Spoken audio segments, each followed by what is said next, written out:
விழுந்து போன தாவீதின் கூடாரத்தை மறுபடியும் எடுப்பித்து சீர்படுத்தி அதை செவ்வையாக நிறுத்துவேன். அப்போஸ்தலர் 15:17. அருமையான தேவ பிள்ளைகளே, ஒரு வீடு கட்டப்பட்டு அதற்கு பின்பதாக அந்த வீடு இடிக்கப்படும் போது பலர் பலவிதமான காரியங்களை சொல்லுவார்கள், பேசுவார்கள்.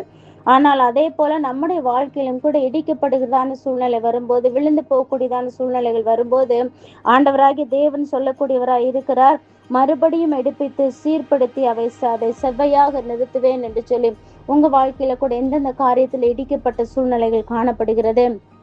ஆவிக்குரிய வாழ்க்கை, ஜப வாழ்க்கையாகட்டும், வேத வாசிப்பாகட்டும், குடும்ப சமாதானமாகட்டும், பொருளாதாரமாகட்டும், உங்களுடைய தொழிலாகட்டும், உங்களுடைய வேலை ஸ்தலங்களாகட்டும், உங்களுடைய இருதயத்திலே காணப்படுகிறதான சஞ்சலங்களாகட்டும், எல்லா காரியத்திலிருந்தும் ஆண்டவராகிய தேவன் உங்களை எடுப்பித்து நிலைநிறுத்தி உங்களை சீர்படுத்தி உங்களை அழகு பார்க்க அவர் வல்லமையுள்ள தேவனாய் காணப்படுகிறார்.